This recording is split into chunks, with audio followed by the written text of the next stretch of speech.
Hello, welcome to this. I just decided to do a video on what are my favorite 25 albums of the mid-year, because we're at June 30th, tomorrow's July 1st, halfway through the year. I don't know if that's exact, but it's pretty much halfway through the year.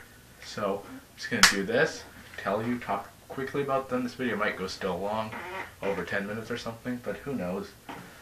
I own a few of them on physical media, so CD and vinyl, and all of them on digital. The ones I don't own on physical media, I'll just show you a picture of the album cover on my laptop, and the physical ones, I'll hold up the actual record or CD. So let's get it started with number 25, which is, it will be hard to see on the computer, but I don't care, it works, is Boris's Noise, the Japanese long-running, huge amount of albums, noise rock band. Boris come back with Noise.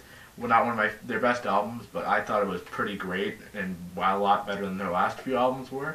It's a long ride, but there's a lot of experimentation. It seems a bit more poppy in some ways, like as much as Boris could be poppy, because it's not a poppy band, but like if you've listened to it, you probably know what I mean.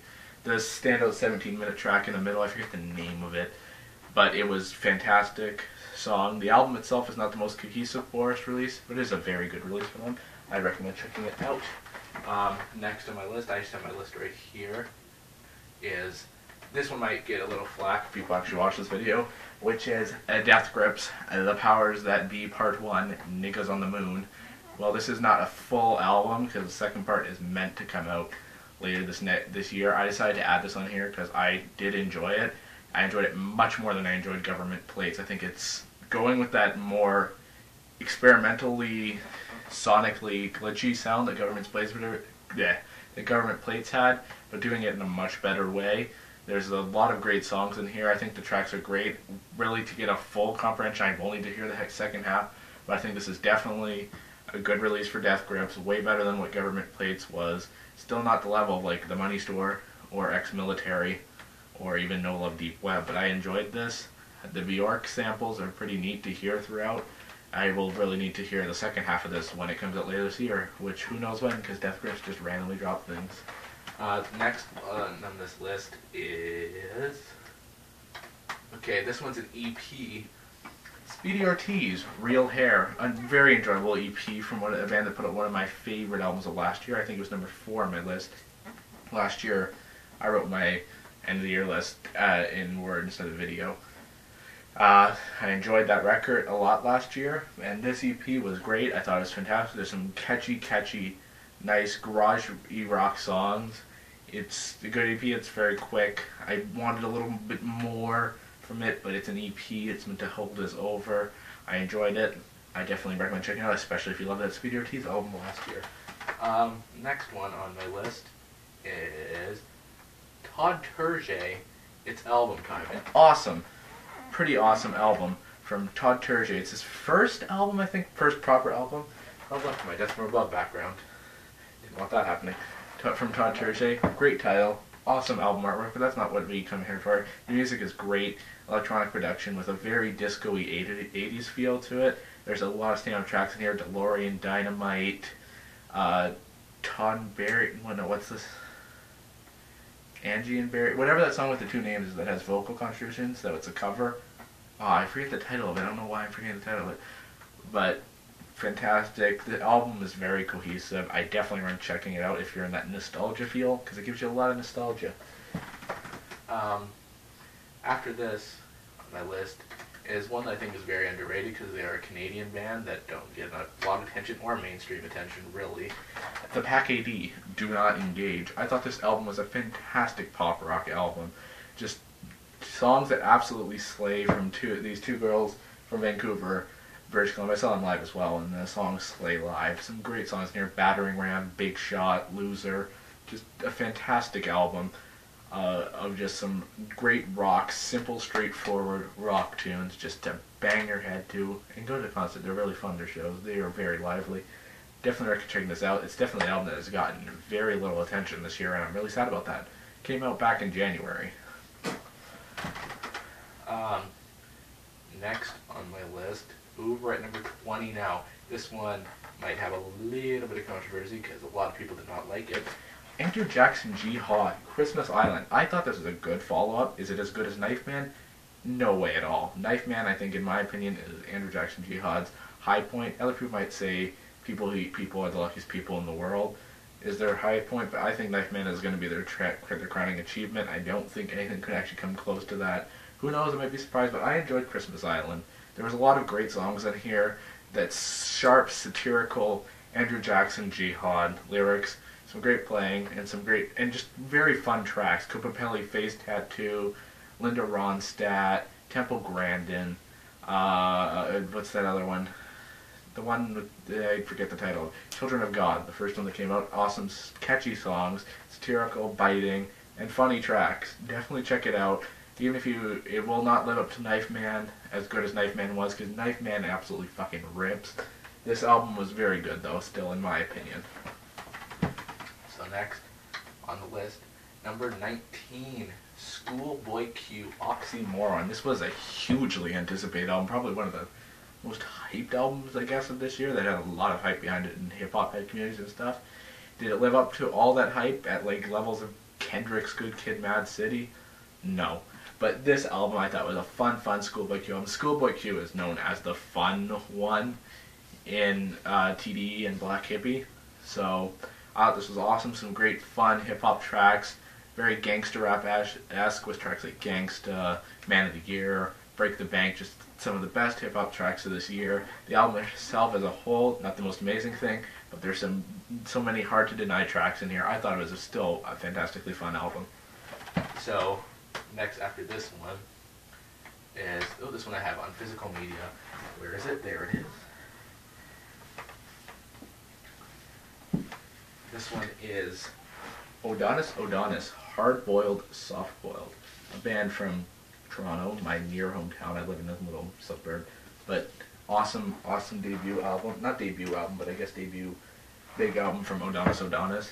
They combine noise, shoegaze, rock, and everything. It's divided into two sides, hard-boiled and soft-boiled, so harder songs and songs that element with more of like shoegaze and stuff. I thought it was an awesome, very experimental album for them. It wasn't what I was expecting from them when it was coming out, but I really grew to like this and really love this, and they're another band that's awesome live. Go check this out. This is another album that didn't get enough attention. Also, the vinyl pressing is very limited. Like, it feels like very nice, and there's like 500 copies or something like that. But after this, let's see what's next on my list. I do remember it. I just need to double check. We're at number 17, which is Mac DeMarco. Salad Days. Fun, lazy, laid-back album from Canadian slacker, I guess you could call him, Mac DeMarco. So many great tracks on here. Let Her Stay, Passing Out Pieces. It's a fun album just to lay back, listen to, very summery. Definitely check it out. It's an album that got a lot of attention, so I don't really need to talk about a lot of it. But you know it. It's fun. It's Mac DeMarco. Go check it out. I think it's Mac's best album, actually. I think it's better than 2 or Rock and Roll Nightclub, in my opinion. After this, we got another album that a lot of people weren't big on, but I enjoyed a lot. Lone, Reality Testing. Lone released Galaxy Garden 3 years ago, which was my introduction to him, and I really enjoyed that album. This album was a complete differentiation of what Lone did, but I thought it was fun with a lot of house, vaporwave, with some chill wave elements in this album. I thought it was a very fun, more experimental album for Lone. I thought it was great. A lot of people didn't like it because it was a lot different than Galaxy Garden. I thought a lot of the tracks were fun, the samples were cool, and it's just an interesting album to just listen to. It's a lot to listen into. I feel like there's a lot more under the layer traction things to listen to. It's definitely an album that deserves more than one listen or something, which I feel like a lot of reviewers do. The review is just one listen. Lone's Reality Testing. Give it a check out. Give it more than one listen as well. Next album, this one is a lot made of it as well. 15, Perfect Pussy, Say Yes to Love. This album is a hard, ripping, straight, balls in your face, hard rock album from Syracuse band Perfect Pussy. It's a very short album, clocking in at just over 20 minutes, but man, is it ever hit in your face. It's one of the heaviest albums I've heard of the year. Their live shows are heavy as well, holy Jesus. And I really enjoyed it. I thought there's some great tracks. I think it is good as their demo was last year. I think their demo was still better because it felt a lot more grimy, but there's a lot of tracks in here. Stars, Interference Fits. I think when they go into the later half, when it just goes into noise and nothing else, I think it kind of a little bit falls apart. But the first half of this album is killer stuff, and it's very easy to listen to because it's only 20 minutes. So go check that out if you're into stuff like that. The next album after this one is another one I have on physical media. This one might not be considered an album, but it's the same length as that Perfect Pussy album about, which is... I can't get the title. The Darcys, Hymn for a Missing Girl. Toronto art rock band The Darcys recorded this over the last year or so. It's a 21-minute song based on a passage from a book by Cormac McCarthy. I think this is the best stuff the Darcys have done. I got a signed copy also. This was pressed for Record Store Day, but then I got it at their show and got them to sign it as well. One of the best work they've done. An awesome 20-minute track with a bunch of different movements and everything. It's hard to explain. Check it out. Read the Cormac McCarthy passage as well. I forget what book it's from, but you can easily find it online. Check that out because it's a great track. It's 21 minutes. The B-side of this record has The Storm when they were recording the track, which is neat, fun stuff. This is not really an album, but I thought I'd include it because it's the length of the Perfect Pussy record. So really, give this a listen. It's not getting its dues because it's pretty great. If you like post-rock, but with a little more arty flavor, check this out. After this one, what comes next? Okay, this one, number 13, is another Toronto band. I'm from around Toronto, so there's going to be a lot of Toronto and Hamilton acts in this. It's Teenage Kicks, Spoils of Youth. The debut album from Toronto band Teenage Kicks is an awesome rock album. Punk flares and stuff in it. It's not like straight up punk. There's a lot of rock in it. This has a lot of tracks if you've known them before from the reviews and stuff, like Brooklyn Bridge, Houdini, Lose Your Head. They've been around for a while, but now with a lot sharper production I'm here, but along with a bunch of other awesome tracks such as Shit Eater, Digging Up Old Bones. It's a great album. Definitely one of my favorite rock albums of this year. Go check it out. They're another band that doesn't get enough attention because I think they're a little too small currently right now. I was the only one really standing when I saw their concert. It was an outdoor concert at 3 in the afternoon, but I mean really. So yeah, go check this out. An awesome rock record with punk flair. Go check it out. Toronto bands. Speaking of Toronto bands, I think my next one is a Toronto band as well. 3 Toronto bands in a row. Yes, it is. This one I don't have on physical media though. It's great, if anything. This just came out last week, so I haven't had the most time to check out, but I thought it was cohesive and furthered my expectations from Grays than I could ever have. I love Grays and I loved Easy Listening. I thought it was a great EP type thing, but this album was fantastic. There's a lot of tracks. There's some heavy shit like Guy Picciotto. I forget how to pronounce his last name, but I'm just gonna say it like that because I'm an idiot. But I thought this had some awesome hard production on some tracks like that. There's some longer tracks that wind and everything. It's a great album, great hard rock punk album from one of the best bands coming out of Toronto today. They're getting a lot bigger. They're getting some attention online now, which is great for them because I've loved them for a while. And I'm glad to see this album's getting its dues. So go check that out. Next one I own on physical media as well. This one's a CD though. It's Liars, Mess. An awesome album, probably my favorite Liars album. I've never been a big Liars fan, but this album I thought was fantastic. It's turned them into a lot more of an electronic act than a rock act. There's one of my favorite songs of the year in here, Mess on a Mission, as well as Pro Anti Anti, which is another awesome song in here. So much weird textured stuff in this album. The songs are pretty long. The album cover is awesome. I don't know why I don't mention that, because a lot of people, it doesn't affect the music, but sometimes you're like, you know what, I like that album cover. I gotta mention that, because I like this album cover. A lot of fun songs in here, a lot of experimentation from Liars on here. Definitely my favorite album by them, one of my favorite electronic rock albums of this year. Check it out, it's an awesome album. Next one after this is, this one I have in physical media as well. Right here. This one has a lot of views. She's gotten much bigger this year. And it's St. Vincent, her self-titled album, St. Vincent. And probably St. Vincent, in my opinion, is the best work. She went a lot more psychedelic, kind of, with electronic production rock. There's so many great songs in there. Rattlesnake, Birth in Reverse, Prince Johnny, Huey Newton, Digital Witness, Bring Me Your Loves. There's so many awesome songs in here. I love this album to death. It's fantastic. Probably the best album for trying to get into St. Vincent, to listen to this. She's finally getting big from this too. She just headlined North by Northeast. Awesome set, by the way. And it's definitely her best work. I hope she continues down this road. Because while I did love like Strange Mercy and Actor, I do enjoy those albums a lot. I think this is the way that St. Vincent should go, and it's an awesome album. Go check it out. You've probably heard it because it's a pretty big album for this year.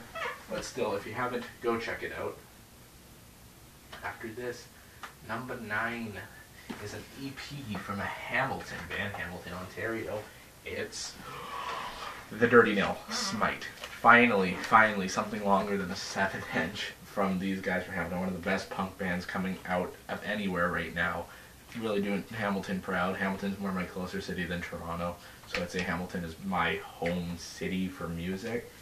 If you haven't heard of these, they're just signed to Fat Mike's Records company. This EP is a fucking just killer EP with some awesome songs. They're very quick. Nicotine Beat, New Flesh, Wrestle You to Husker Du, and Pale Blue. All tracks are very short. It's an EP on a 10-inch.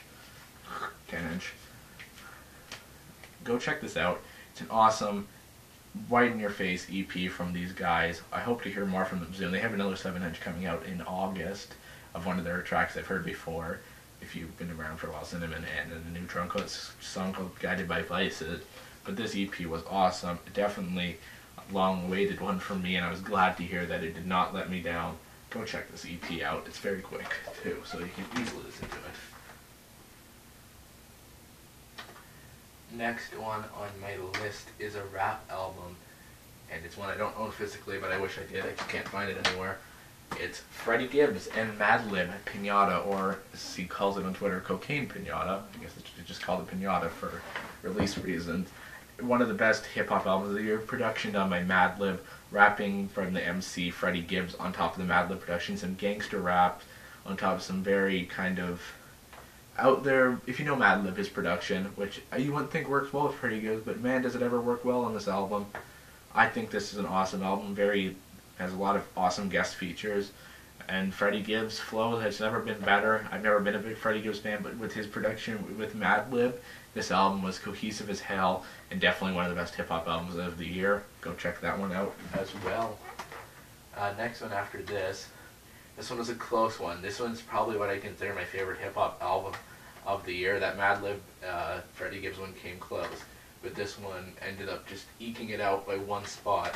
It's Clipping, or CLPPNG. Oops. CLPPNG. An awesome noise hop album from the guys in Clipping, and a hip hop album with ridiculous flow from David Diggs. If you listen to Mad City, takes Mad City, ups the production, ups the fucking just insane amount of flow. David tones down the noise a little bit, but there's a lot of noise still on all these tracks. There's only one song on here that is not good, which is the song Tonight. The rest of the album is fantastic. Some of the best hip hop of the year. Different production than anything you've really heard with hip hop. With the growing of noise hop, Clipping are like anything here. Some harsh noise with ridiculous flows, and it's not like Death Grips or anything where it doesn't sound like it's about hip hop. David Diggs' hip hop flow and lyrics sound like it's a gangster rap type album just on top of harsh noise, making it a really cool, experimental and different album. Some of the most original stuff I've heard this year. Go check that out.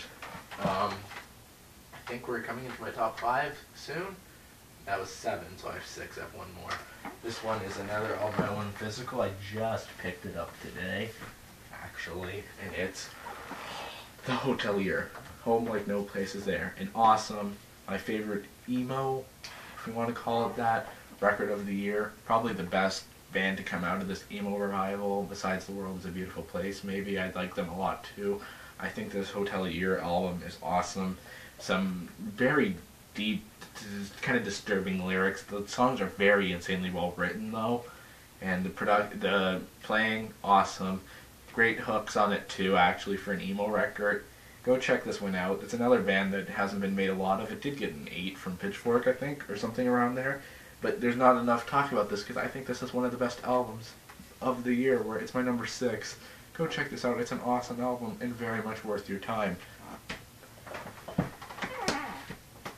After this one, now we're getting to my top 5. We're getting to the top 5. We're getting into the top 5. A lot of these are on physical. 2 of them I do not, because I haven't been able to find them on physical. 1 of them I did, I just didn't have money. Number 5. This one might surprise people that it's not higher, because a lot of people like this one. It's a heavy one. It's Swans, To Be Kind. It's awesome. 2+ hour journey from experimental rock band Swans. Nearing in on Michael Jagger being over 60 years old. They're doing their best work of their career, in my opinion, right now. This album was an insanely experimental, heavy, and hard album to get through. But man, does it reward you with some ridiculously fun grooves compared to on songs like A Little God in My Hand. Some long tracks, like the 34-minute, I think, Bring the Sun, 2 songs over there. Man, is it an awesome album. It's hard. You need to put a lot of time aside to listen to it, but it is very much worth it. A lot has been made of this album as well this year, and it's rightfully so. It is an awesome, fantastic album. Go check this one out if you haven't, because it is very much worth those 2 hours. Now we're getting into the top 4. The top 4, number 4 is another one I don't own physically, but I wish I did. He just didn't press it on vinyl yet. It's Sun Kil Moon's Benji. An awesome, fantastic, probably the best singer-songwriter type album this year, with some dark lyrics about death and mortality, everything on top. Some pretty great production. Ending off with Ben's My Friend, which is one of the more brighter songs in here, but a lot about death. It's not a fun album to listen to, but man, does it get you thinking. It's a fantastically produced album. I wish it was on vinyl, but Mark Kozelek, who aka Sun Kil Moon, is not pressing it on vinyl right now, I guess, even as he said in his live album that was streaming online last week. Go check this one out. If you want it, make sure you're not in a good mood, because you will not be in a good mood afterwards. After listening to this, but it's an awesome album in the way that it's just lyrics, singing, descriptions. It's a long album as well, with some tracks stretching pretty long, but go check it out. You've probably heard of it. It's another big album this year. Go check it out. We're getting into my top 3. Number 3. I know this one out without looking at the page. Number 3 is another one I own physically. For some reason it's falling out. It's one of the first albums I listened to this year. My first loved album.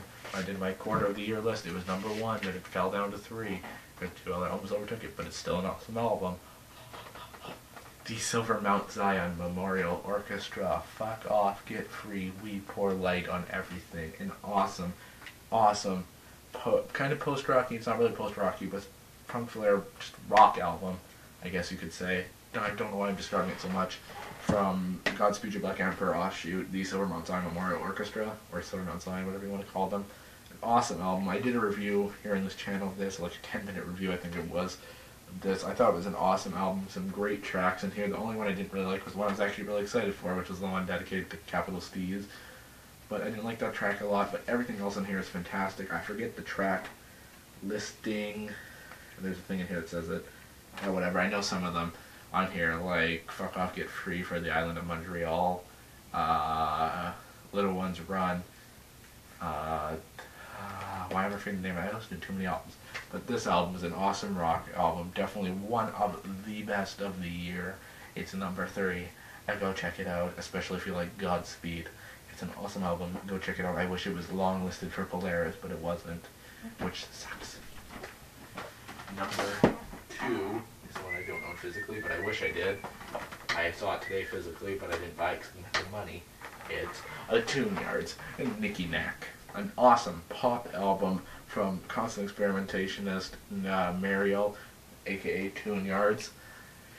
Awesome pop albums, just probably their best work to date in my opinion as well. I love albums like that, I'm saying that here. Awesome tracks here. She went and studied with a drum group, and it shows in tracks like Water Fountain. Awesome, other awesome tracks: Cinco, Find a New Way, Man Child, Wait for a Minute. Probably the best pop album this year, and my second favorite of the year. It's a fantastic album, just totally fun and summery. The lyrics are a little bit weird, but that's Tune Yards for you. If you know Tune Yards, you know the lyrics are a bit weird. Definitely check this album out. I can't really go into describing it much, but go check it out. And number one, we don't need this anymore up here. Look at my beautiful Death from Above 1979 background. But number one, I have on CD, because the vinyl was way too expensive. It's the only album I pre-ordered this year because of how excited I was for it. Bad, Bad, Not Good 3. What an amazing album from this Toronto group of jazz hip-hop producers. I thought this was their best work. Again, this one going fully original. Their first two albums were free online, like mixtape type things, BBNG 1 and BBNG 2. This one just going by 3 is all originals. A fantastic album at that. Some just sharp jazz fusion with hip-hop production. Definitely the future of jazz, what we can be defined as jazz now. These guys are pushing the boundaries of that a lot and becoming, I guess, one of the bigger jazz bands now, you could say. A lot of people would fight against it, but I think this is awesome. Some great tracks here from Bad Bad Not Good with help of their friend Leland Whitty. Awesome songs in here: Triangle, Confessions, Can't Leave the Night, CS60, Hedron, Sustain, which is technically not a track album on here, but I have it on the digital copy because I just added it to the album because it's part of it. What else is on here that I'm trying to remember? Kaleidoscope, awesome track. Differently Still, Since You Asked Kindly, Kaleidoscope. Everything here is fantastic. The one song I don't listen to a lot is Eyes Closed, because there's just so much other stuff on here to listen to. Go listen to this album. It's fantastic. It's my number one album of the year. Bad Bad Not Good are fantastic and are going to be one of probably the bigger bands in the next year, I hope.